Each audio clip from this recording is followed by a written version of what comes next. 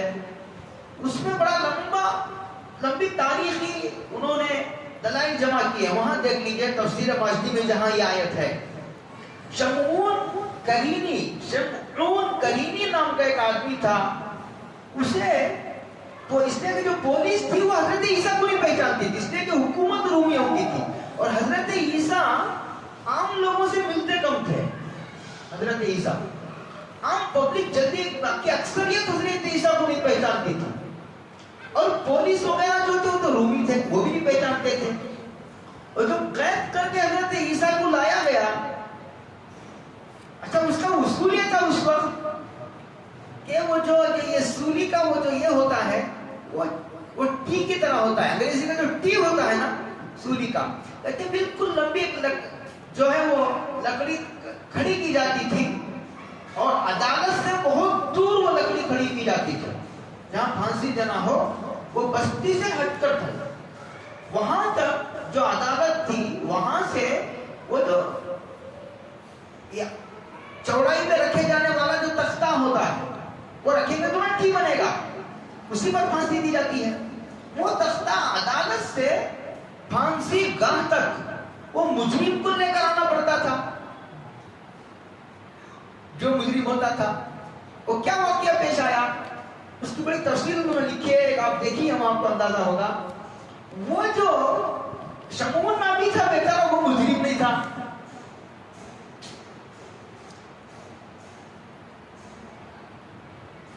اس کے کندھوں پر یہ رکھ دیا گیا کہ تم کم سے کم یہ لکڑی بڑی وزن ہے، یہ ہیں تو عیسیٰ ان کو قتل کرنا چاہتے ہیں، اور اس میں حکومت کا کوئی ہاتھ نہیں تھا. یہودیوں نے زور لگایا تھا حضرت عیسیٰ کے قتل کرنے کا. کئی مرتبہ بادشاہ بچنا چاہا لیکن یہودیوں نے زور لگایا، دباؤ ڈالا حکومت پر. تو یہودیوں کی ہی سازشوں، ان کی مکاریوں، انہوں نے قدم اڑائی کر دیا، جھوٹے گواہ پیش کیے، پھر وہ فیصلہ کرنے پر مجبور ہوا. خیر تھے بنی اسرائیل میں سے تو انہوں نے ایک آدمی کو کرایہ پر لیا کہ کم سے کم عدالت سے پھانسی گاہ تک یہ تختہ لے کر جاؤ. لے کر جب گئے تو بھیڑ تھی، بہت بڑی بھیڑ تھی، وغیرہ ہنگامہ تھا. تو اس میں جو پھانسی گاہ تک تو یہ اسرائیلی پہنچا ہے حضرت وہ مجرم کو. جب وہاں تک پہنچا ہے تو اس کو انہوں نے لے لیا پولیس والوں نے.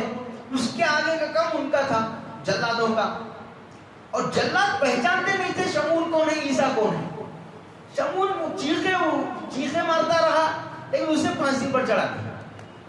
تاریخ کی تمام روایتوں کو جوڑ کر دیکھنے سے مولانا خالد صاحب سیف اللہ رحمانی دامت برکاتہ نے بھی لکھا ہے، آپ بھی پڑھیے اندازہ ہوگا، یعنی عقل سے یہ بات ملتی ہے. اس لیے کہ جو بات تاریخ سے ملتی جلتی ہے نا اس بات کو لینا قرین قیاس ہوتا ہے. تو ان کو کہا حضرت عیسیٰ اس بھیڑ میں رہا ہو گئے. اللہ نے کیسا بچایا؟ سارے اسباب قتل کے ہیں لیکن بچانا اللہ کو منظور ہے. حکومت نے فیصلہ کر دیا. یہودیوں کو جلدی بھی تھی اس لیے کہ حضرت عیسیٰ کے قتل کا جو فیصلہ ہوا تھا وہ جمعہ کا دن تھا. ہفتے کے دن کسی کو پھانسی پر چڑھانے کو یہودی بھی اچھا نہیں سمجھتے تھے. اس میں کچھ جلدی تھی کہ ہفتے کا دن شروع ہونے سے پہلے یہ بلا پاک ہو. یہ جلدی ہنگامہ واویلا، پھر یہ پوری جو صورتحال پیش آئی، اور حضرت عیسیٰ کو نہ پولیس پہچانتی ہے نہ جلاد پہچانتے ہیں، اور ایک آدمی کو کرائے پر لیا گیا اس لیے کہ عیسیٰ بہرحال ایک معزز خاندان کے آدمی تھے، بنی اسرائیل میں سے تھے. بعضوں نے ان کو بنی اسرائیل میں سے نہیں مانا، مستثنا کیا ہے. مولانا شبیر صاحب جو شاہی مراد آباد کے ہیں ان کی تحقیق انہوں نے نقل کیا ہے غالباً سنن دارمی کے حوالے سے. انہوں نے حضرت عیسیٰ کو بنی اسرائیل میں سے نہیں مانا. اور بھی کئی نبی ہیں اس میں دیکھیں، ہم کبھی اس کی تفصیل کریں گے بڑی تحقیق قضا. اب وہ موقع نہیں. بس اتنا یہاں سمجھنے کی کوشش کرو کہ بہرحال یہ معاملہ مشتبہ ہو گیا.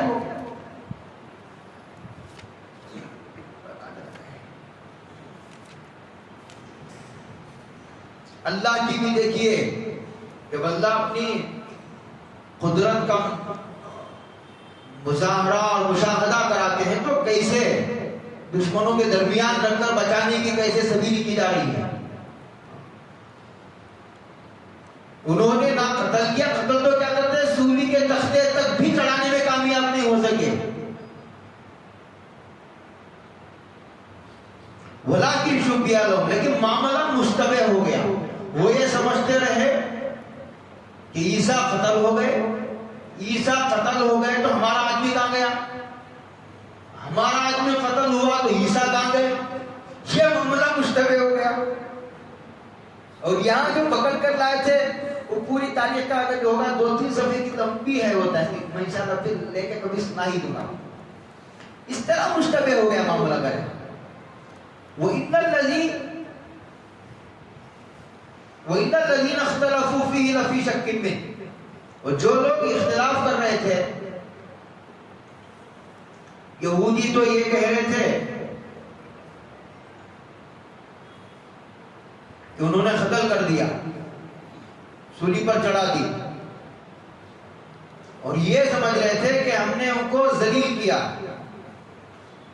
اور عیسائی یہ کہہ رہے تھے بعد میں چل کر کے پولس پادری حضرت مولانا نعمت اللہ صاحب کی عیسائیت پر کتابیں 300-400 صفحے کے, میں نے اس کا ایک لفظ پڑھا اور میں نے حضرت ہی سے پڑھا, دارالعلوم میں رہتے ہیں. بڑی عجیب و غریب تحقیقی کتاب ہے. اتنے بڑے محققین تو صدیوں میں پیدا ہوتے ہیں, کبھی کبھی پیدا ہوتے ہیں. اللہ کی یہ بھی اللہ تعالیٰ کی ایک عجیب قدرت کی بات ہے. اللہ تعالیٰ کی جو آیات ہوتی ہیں, نشانیاں, ایسے علماء بھی اللہ کی نشانیوں میں سے ہوتے ہیں.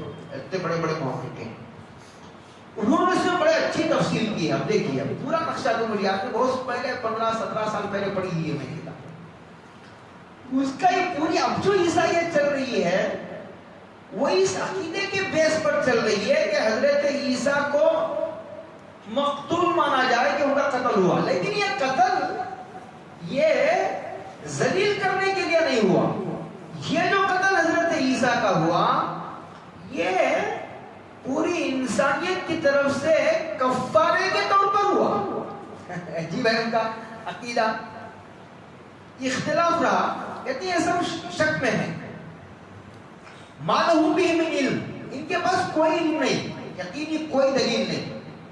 قرآن جب علم کا لفظ استعمال کرتا ہے تو وہ یقینی دلائل کے عنوان پر استعمال کرتا ہے. ان کے پاس یقینی کوئی علم نہیں. اِلَّا اتِّبَاعَ الظَّنِّ, سب اٹکل کی باتیں, اڑتی باتیں, کوئی ان کے پاس مضبوط دلیل نہیں. وَمَا قَتَلُوهُ یقینا, یہ بات پکی ہے کہ انہوں نے قتل نہیں کیا عیسیٰ کو, قرآن کہتا. اچھا اس کی تفسیر یہ بھی کی ہے علماء نے, ان کو بھی یقین نہیں تھا کہ انہوں نے قتل کیا, ان کو بھی شبہ ہے. ایک ترجمہ اس کا یہ بھی ہے. بل ہوا کیا, جب عیسیٰ قتل نہیں ہوئے, جب گھر میں گھسے عیسیٰ تھے, قتل نہیں ہوا, پکڑ کر رہے سولی پر چڑھانے کے لیے, اور قرآن کہتا قتل نہیں ہوئے اور نہ سولی کے تختے تک پہنچانے میں کامیاب ہو سکے تو گئے کہاں. اللہ کہتا ہے رفعہ اللہ الیہ, اللہ نے ان کو جسم کے ساتھ اپنے پاس اٹھا لیا. اور ہمارا عقیدہ ہے اور اس پر اجماع ہے, کیا ہے, اجماع ہے. اس عقیدے کا انکار جو ہے وہ کفر ہے. اور تواتر کی حد تک حدیثیں ہیں کہ حضرت عیسیٰ کو آسمانوں کو اٹھایا گیا, آسمانوں پر زندہ ہیں, قیامت کے قریب آئیں گے. بلکہ قرآن کہتا ہے وَإِنَّهُ لَعِلْمٌ لِلسَّاعَةِ, حضرت عیسیٰ کا آنا قرب قیامت کی علامت ہے. وَإِنَّهُ لَعِلْمٌ لِلسَّاعَةِ فَلَا تَمْتَرُنَّ بِهَا, اس میں ہرگز شک کرنے کی کوشش نہ کرو, یہ یقینی بات ہے. قرآن مجید نے کہا حضرت عیسیٰ آسمانوں پر اٹھایا گیا, جسم کے ساتھ اٹھایا گیا, اور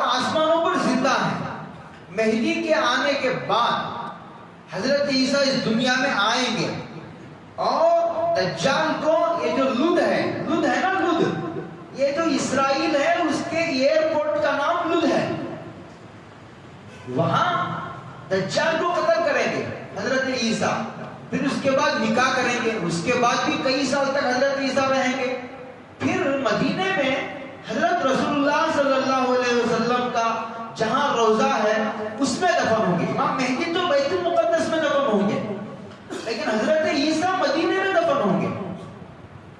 یہ ہے، ان کو آسمانوں پہ اٹھایا گیا، دوبارہ نازل ہوں گے۔ اور حضرت مفتی شفیع صاحب کا رسالہ ہے جو عربی میں ہے حضرت کا، اور حلب کے شام کے ایک عالم تو جو ابو الفتح ابو، انہوں نے شرح کے ساتھ بہت عمدہ طباعت کے ساتھ اس کو چھاپا، بھی علماء کے کام کی چیز ہے۔ حضرت عیسیٰ دوبارہ دنیا میں قیامت کے قریب آئیں گے، اس پر انہوں نے احادیث جمع کی ہیں، علماء کے کام کی چیز ہے۔ تو کہتے ہیں اللہ تعالیٰ نے ان کو، یعنی حضرت عیسیٰ کو آسمانوں پر اٹھا لیا۔ آسمانوں پر کیسے اٹھائیں گے؟ اللہ کہتے ہیں وَقَانَ اللَّهُ عَزِيزًا، اللہ بہت زبردست ہے، جو چاہے کرے، کوئی چیز ان کے لیے مشکل نہیں، مشکل کا ان کے ہاں کوئی خانہ نہیں، جو چاہے سو کرے، اور کوئی روکنے والا بھی نہیں، مختار کل قادر مطلق۔ اور کہتے ہیں حکیمہ، اور حکمت والے بھی ہیں، جس موقع کے لیے جو مصلحت اور حکمت کی بات ہوتی ہے اس پر عمل کرتے ہیں۔ اللہ تعالیٰ زبردست بھی بہت ہے، اور لیکن فیصلے جو ہوتے ہیں اللہ تعالیٰ کے وہ حکمت کے تابع ہوتے ہیں، جو بھی قدرت میں ہے وہ کر نہیں جاتے، جو بھی قدرت میں ہے وہ کرتے نہیں۔ حضرت عیسیٰ کو بغیر باپ کے پیدا کرنا منظور تھا، کر دیا، وہی حکمت کا تقاضا تھا۔ آسمانوں پر اٹھانے میں قدرت ہے اور حکمت کا تقاضا بھی یہی تھا، تو ان کو آسمانوں پر اٹھا لیا گیا۔ اس کو کہتے ہیں کہ بغیر باپ کے پیدا کرنے پر قادر بھی ہوں، آسمانوں پر اٹھانے پر بھی قادر ہوں دوبارہ، اور میری قدرت سے باہر کوئی چیز نہیں ہے۔ اور ہر ایک کے ساتھ کیوں ایسا نہیں کرتے، یہ ہے سوال۔ اگر آسمانوں پر جب عیسیٰ کو اٹھا سکتے تھے، بدر میں حضور کے صحابہ کو بھی تو اٹھا سکتے تھے۔ عیسیٰ کو تو بچانے کے لیے آسمانوں پر اٹھا دیا، یہاں قتل کروا دیے، وہ حد میں شہید کروا دیے کئی بڑے بڑے صحابہ کو، یہ کیا ہوا؟